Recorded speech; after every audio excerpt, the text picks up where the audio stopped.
पुलवामा हमले की दूसरी बरसी पर प्रधानमंत्री नरेंद्र मोदी, गृह मंत्री, रक्षा मंत्री और मुख्यमंत्री मनोहर लाल ने शहीद हुए जवानों को दी श्रद्धांजलि।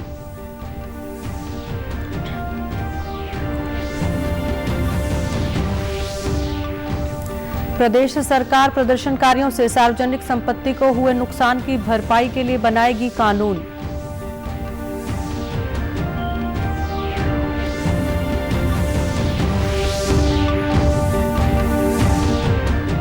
कुरुक्षेत्र विश्वविद्यालय का जोनल यूथ फेस्टिवल हुआ संपन्न। युवा कलाकारों ने विभिन्न विधाओं में दिखाई अपनी प्रतिभा।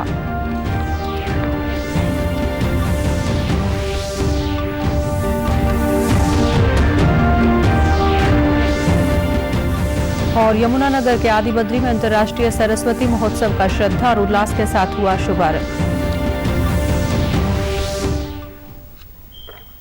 नमस्कार, मैं मंजू सिंधु और अब खबरें विस्तार से। आज पुलवामा हमले की दूसरी बरसी है। आज से 2 साल पहले कश्मीर के पुलवामा में आत्मघाती हमले में सीआरपीएफ के 40 जवानों ने देश के लिए बलिदान दिया था। पुलवामा हमले की दूसरी बरसी पर जम्मू में सीआरपीएफ की 76वीं बटालियन ने इन शहीदों को नम आंखों से श्रद्धांजलि दी। प्रधानमंत्री नरेंद्र मोदी ने पुलवामा के शहीदों को श्रद्धांजलि दी। उन्होंने कहा कि हम अपने सशस्त्र बलों को दुनिया में सबसे ज्यादा मॉडर्न फोर्स बनाने की दिशा में आगे भी काम करते रहेंगे। 2 years ago, the Pulwama attack happened. We pay homage to all the martyrs we lost in that attack. We are proud of our security forces. Their bravery will continue to inspire generations. गृहमंत्री अमित शाह ने भी पुलवामा के शहीदों को नमन करते हुए कहा कि देश उनके असाधारण साहस और सर्वोच्च बलिदान को कभी नहीं भूलेगा। रक्षा मंत्री राजनाथ सिंह ने शहीदों को श्रद्धांजलि देते हुए कहा कि देश उन शहीद हुए वीरों के परिवारों के साथ सदैव खड़ा रहेगा जिन्हें इन हमलों का खामियाजा भुगतना पड़ा। मुख्यमंत्री मनोहर लाल ने भी पुलवामा हमले की दूसरी बरसी पर सीआरपीएफ के शहीद हुए 40 जवानों को नमन करते हुए अपने ट्वीट संदेश में कहा कि पुलवामा आतंकी हमले में शहीद हुए भारत मां के वीर सपूतों को कोटिशः नमन और श्रद्धांजलि। हमारे वीर जवानों द्वारा देश की अखंडता और संप्रभुता के लिए दिया गया बलिदान हमारी भावी पीढ़ियों को मातृभूमि की सेवा के लिए सदैव प्रेरित करता रहेगा। पूर्व विदेश मंत्री सुषमा स्वराज की आज जयंती है। सुषमा स्वराज ने बतौर विदेश मंत्री देश की विदेश नीतियों को अमली जामा पहनाने के लिए अमूल्य योगदान दिया। उनका जन्म 14 फरवरी 1952 को हरियाणा के अंबाला कैंट में हुआ था। सन 1977 में उन्होंने अंबाला छावनी विधानसभा क्षेत्र से हरियाणा विधानसभा के लिए विधायक का चुनाव जीता और चौधरी देवीलाल की सरकार में राज्य की श्रम मंत्री के रूप में 25 साल की उम्र में कैबिनेट मंत्री बनने का रिकॉर्ड बनाया था। उन्होंने 1998 में दिल्ली की पहली महिला मुख्यमंत्री के रूप में कार्यभार संभाला। मुख्यमंत्री मनोहर लाल ने उनकी जयंती के अवसर पर नमन करते हुए अपने ट्वीट संदेश में कहा कि अपने सौम्य व्यवहार व असाधारण कार्यों से विदेश मंत्री के रूप में देश विदेश के लोगों के दिलों में विशेष स्थान बनाने वाली वरिष्ठ भाजपा नेता रही स्वर्गीय श्रीमती सुषमा स्वराज जी को उनकी जयंती पर सादर नमन। उनकी यादें सदा देशवासियों के दिलों में जिंदा रहेंगी। भिवानी में आज पुलवामा के शहीदों और भाजपा की वरिष्ठ नेत्री स्वर्गीय सुषमा स्वराज को याद कर श्रद्धा सुमन अर्पित किए गए। इस अवसर पर कृषि मंत्री जयप्रकाश दलाल ने पुलवामा के शहीदों को याद करते हुए कहा कि सीमा पर हर समय तैनात रहने वाले सैनिकों की बदौलत ही हम खुली हवा में सांस लेते हैं और देश में लोकतंत्र कायम रहता है। उन्होंने कहा कि सुषमा स्वराज ने विदेश मंत्री के तौर पर दुनिया में भारत का गौरव बढ़ाया था। देश की लंबे वक्त तक सेवा की माननीय श्रीमती सुषमा स्वराज जी के जन्मदिन पर कार्यक्रम किया। सब लोगों ने पुष्पार्पण करके उनको याद किया और आज का दिन पुलवामा के शहीदों को, जिन्होंने देश के लिए, जिन्होंने तिरंगे के लिए अपना सर्वस्व न्यौछावर किया, उनको भी नमन करता है सारा देश। सांसद धर्मवीर सिंह ने इस अवसर पर स्वर्गीय सुषमा स्वराज के साथ अपने अनुभवों को साझा किया। विदेश के बारे में और तकरीबन 17-18 भाषाओं का ज्ञान बहन जी को 17-18 भाषाओं, उत्तर से लेकर दक्षिण तक। अकेली हिंदी, इंग्लिश या संस्कृत की बात नहीं। एक बार तो उन्होंने दक्षिण के साहित्यिक मंगलूर से चुनाव लड़ने का मौका मिला। वहां की भाषा को भी थोड़े दिनों में ऐसा नजर आया कि वो हरियाणा की नहीं, वो चिकमगलूर में ही पैदा हुई। लोकसभा ने जम्मू कश्मीर पुनर्गठन संशोधन विधेयक 2021 पास कर दिया है। विधेयक पर चर्चा का जवाब देते हुए गृह मंत्री अमित शाह ने कहा कि इस विधेयक में ऐसा कहीं भी नहीं लिखा है कि इससे जम्मू कश्मीर को राज्य का दर्जा नहीं मिलेगा। उपयुक्त समय आने पर जम्मू कश्मीर को राज्य का दर्जा दिया जाएगा। गृह मंत्री अमित शाह ने सदन में राजनीतिक दलों से अपील की कि वे जम्मू कश्मीर की स्थिति को समझें और राजनीति करने के लिए ऐसा बयान न दें जिससे जनता गुमराह हो। जम्मू कश्मीर के लोगों से उद्योग के लिए किसी की जमीन न लेने का भरोसा देते हुए गृह मंत्री ने कहा कि आपकी जमीन कोई नहीं छीन सकता है। आपकी मन की आशंकाओं को जम्मू कश्मीर की जनता पर क्यों थोप रहे हो? मैंने इसी सदन में कहा है और फिर से कहता हूं कि इस बिल का जम्मू कश्मीर के स्टेटहुड से कोई लेन देन नहीं है। उपयुक्त समय पर जम्मू कश्मीर को स्टेटहुड दिया जाएगा। जिनको पीढ़ियों तक शासन करने का मौका दिया, वो जरा अपने गिरेबान में झांक कर देखे कि हम हिसाब मांगने के लायक है या नहीं। जम्मू कश्मीर के उद्योग के लिए सबसे बड़ा हर्डल था, वहां कोई भी उद्योगपति उद्योग लगाना चाहे तो उसको भूमि नहीं मिल सकती। धारा 370 हटाई, उसके बाद में जमीन के कानून के हमने परिवर्तन किया और अब ऐसी स्थिति हुई है कि जम्मू कश्मीर के अंदर उद्योग लग पाए।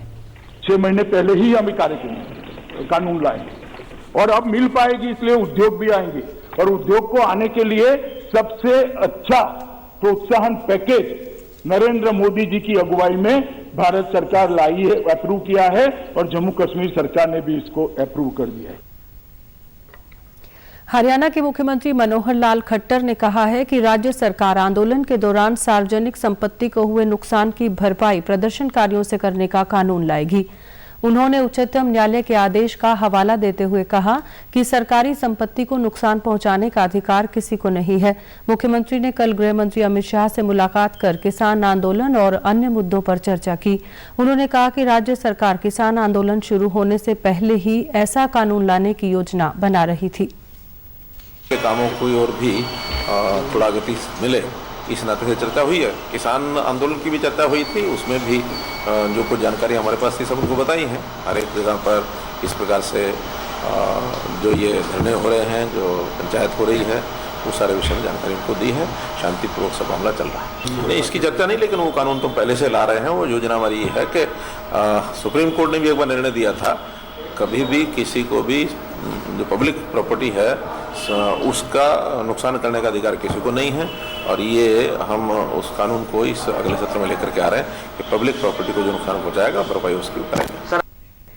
कुरुक्षेत्र विश्वविद्यालय का 43वां जोनल यूथ फेस्टिवल कैथल के डॉक्टर भीमराव अंबेडकर कॉलेज में संपन्न हुआ। इस समारोह में कुरुक्षेत्र और कैथल जिले के छात्रों ने भाग लिया। युवा कलाकारों ने समारोह में विभिन्न विधाओं में अपनी प्रतिभा का प्रदर्शन किया।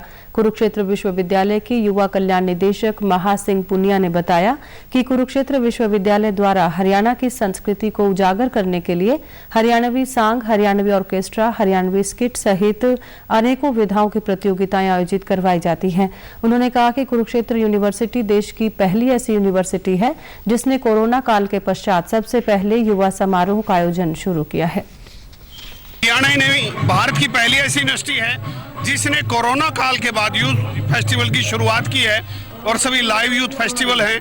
और इसमें देखते हैं कि हमारी 29 विधाएं हैं और इसके साथ ही अब की बार हम रत्नावली पे हरियाणवी जो गजल है उसको भी इंट्रोड्यूस करना जा रहे हैं। हरियाणा के जाने माने कलाकार महावीर गुड्डू ने समारोह में शानदार हरियाणवी गीत प्रस्तुत किया। उन्होंने कहा कि युवाओं में छिपी कला को उभारने के लिए युवा समारोह एक बहुत बड़ा मंच है। युवाओं को अनुशासन में रहकर अपनी कला को प्रस्तुत करना चाहिए। यहाँ पर मैं तो ये कह रहा हूँ कि जैसे पौध तैयार करके बड़े पेड़ बनते हैं, वो इन्हीं मंचों से बनते हैं। मैं इस बात को स्वीकार करता हूं कि भारत में यूथ फेस्टिवल से बड़ा मंच कोई नहीं है। यहाँ सीखने का बच्चों के अंदर जो टैलेंट है ना, उस टैलेंट को उजागर करने का लिए कमाल का प्लेटफॉर्म है। जोनल यूथ फेस्टिवल में भाग लेने वाले युवा कलाकारों ने कहा कि यूथ फेस्टिवल एक ऐसा मंच है जहां हम अपनी कला को प्रस्तुत कर सकते हैं। इसमें मतलब हम जैसे कलाकार मतलब को एक मतलब बहुत ही ज़्यादा मतलब आगे जाने का एक मौका मिलता है और बहुत ही अच्छा लगता है। मतलब बिल्कुल ही सही मतलब सभी चीज़ हमें प्रोवाइड होती है, अच्छे अच्छे कोरियोग्राफर्स प्रोवाइड होते हैं और हमें अच्छे से प्रैक्टिस किया जाता है। मतलब बहुत अच्छा लगता है सर। यूथ फेस्टिवल में आके तो हमेशा ही अच्छा लगता है क्योंकि जो चीज़ हम घर पे शो नहीं कर सकते, कहीं पे नॉर्मली शो नहीं कर सकते, हम अपनी वो कला यहाँ पे आके शो कर सकते हैं, तो बहुत अच्छा लगता है। हमारे कॉलेज वाले बहुत सपोर्टिव है, न्यू गेटअप्स पहनने को मिलते हैं कि हमारा कल्चर कैसा है, हमारे इंडिया में किस टाइप के कल्चर होते हैं, सब कुछ जानने का मौका मिलता है। बहुत अच्छा। आज यमुनानगर के आदि बद्री में अंतर्राष्ट्रीय सरस्वती महोत्सव 2021 का श्रद्धा और उल्लास के साथ शुभारंभ हुआ। इस मौके पर 27 नक्षत्रों पर आधारित पौधे लगाकर एक वाटिका तैयार की गई और पौधारोपण भी किया गया। इस महोत्सव में सरस्वती परिक्रमा यात्रा का मार्ग तय किया गया और लोगों ने इस मार्ग पर परिक्रमा करके सरस्वती से जुड़े स्थानों का अवलोकन किया। इस अवसर पर केंद्रीय राज्य मंत्री रतनलाल कटारिया ने कहा कि सरस्वती नदी की धारा को धरातल पर बहाने के लिए बनाई गई कार्य योजना अंतिम चरण में है। उन्होंने बताया कि इस परियोजना को गति देने के लिए केंद्रीय जल शक्ति मंत्री स्वयं भी आदि बद्री का दौरा करके हिमाचल व हरियाणा के अधिकारियों से चर्चा कर चुके हैं। उन्होंने कहा कि सरस्वती नदी को धरा पर लाने के लिए सरस्वती बोर्ड की स्थापना की गई है। सरकार और केंद्र सरकार मिलकर सरस्वती के पुनरुद्धार का जो सपना हमने देखा है उसको हम साकार करेंगे। कोरोना महामारी पर अंकुश लगाने के लिए 16 जनवरी से देश भर में लगाई जा रही कोरोना वैक्सीन के बेहतर परिणाम सामने आ रहे हैं। प्रथम चरण में स्वास्थ्य कर्मियों का टीकाकरण किया गया और कल से आरंभ हुए दूसरे चरण में फ्रंटलाइन के कर्मचारियों व अधिकारियों को कोविड वैक्सीन लगाई जा रही है। जींद जिले के स्वास्थ्य विभाग के वरिष्ठ चिकित्सा अधिकारी डॉक्टर गोपाल गोयल ने बताया कि ये वैक्सीन पूर्णतः सुरक्षित है और सभी को ये वैक्सीन लगवानी चाहिए। जिला नोडल अधिकारी डॉक्टर नवनीत ने समाज के सभी लोगों से अनुरोध किया कि वे कोरोना टीकाकरण अभियान को सफल बनाने में अपना सहयोग करें। वैक्सीन जो इस समय हमारे फिलहाल तो हमारे जिले में कोविशील्ड है, लेकिन हमारे देश में कोविशील्ड और कोवैक्सीन दो लगाई जा रही हैं। दोनों ही पूरी तरह से सेफ हैं, इनका पूरा परीक्षण हो चुका है और किसी तरह डरने की घबराने की जरूरत नहीं है। जनता को ये बताना चाहूँगा कि वैक्सीन पूर्णतः सुरक्षित है, इसके किसी प्रकार के दुष्परिणाम नहीं हैं, बल्कि ये आपको कोरोना से बचाने के लिए बनाई गई है। मैं सभी से अनुरोध करूँगा कि वो बढ़ चढ़कर इस वैक्सीनेशन ड्राइव में हिस्सा लें। टीकाकरण करवाने वाले कर्मियों ने कहा कि लोगों को कोरोना वैक्सीन संबंधी अफवाहों पर यकीन नहीं करना चाहिए और सभी को वैक्सीन लगवानी चाहिए। जो बहुत ही अच्छी वैक्सीन है, ये हमें वो कोरोना वैक्सीन की बीमारी से बचाएगी। और मैंने 22 तारीख को इंजेक्शन लगवाया था, कई दिन हो चुके और मुझे कोई साइड इफेक्ट नहीं है। ये बहुत ही अच्छी वैक्सीन है और मैंने वैक्सीनेशन करवा लिया है अपना और वैक्सीनेशन का कोई साइड इफेक्ट नहीं है। और हम ये चाहते हैं कि बाकी की जो और बची हैं डिपार्टमेंट वो भी अपना वैक्सीनेशन कराएं, कोई साइड इफेक्ट नहीं है, अफवाहों से बचे और कोई अफवाह ना फैलाए। जो वैक्सीन हमारे पास आई है हरियाणा में, ये सबसे सेफेस्ट वैक्सीन है और पूरे इंडिया में वैक्सीनेशन बिल्कुल स्मूथली चल रहा है। इस वैक्सीन से किसी को कोई साइड इफेक्ट नहीं आ रहे। अभी तक अपने ज़िले में लगभग 5000 लोगों को लगाई जा चुकी है, जिसको में किसी को कोई सीवियर साइड इफेक्ट नहीं है। कोविड-19 महामारी के खिलाफ देश एकजुट होकर लड़ रहा है। आप भी हमारे साथ सुरक्षा और बचाव के 3 आसान एहतियाती उपायों का संकल्प लें। मास्क हमेशा सही ढंग से पहनें, 2 गज की दूरी बनाए रखें और हाथ बार-बार धोएं। अंत में इस बुलेटिन के मुख्य समाचार एक बार फिर। पुलवामा हमले की दूसरी बरसी पर प्रधानमंत्री नरेंद्र मोदी, गृह मंत्री, रक्षा मंत्री और मुख्यमंत्री मनोहर लाल ने शहीद हुए जवानों को दी श्रद्धांजलि।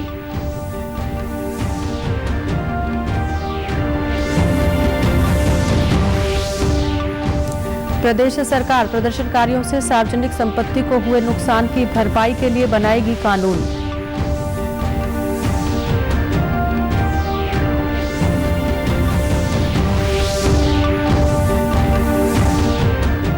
कुरुक्षेत्र विश्वविद्यालय का जोनल यूथ फेस्टिवल हुआ संपन्न। युवा कलाकारों ने विभिन्न विधाओं में दिखाई अपनी प्रतिभा।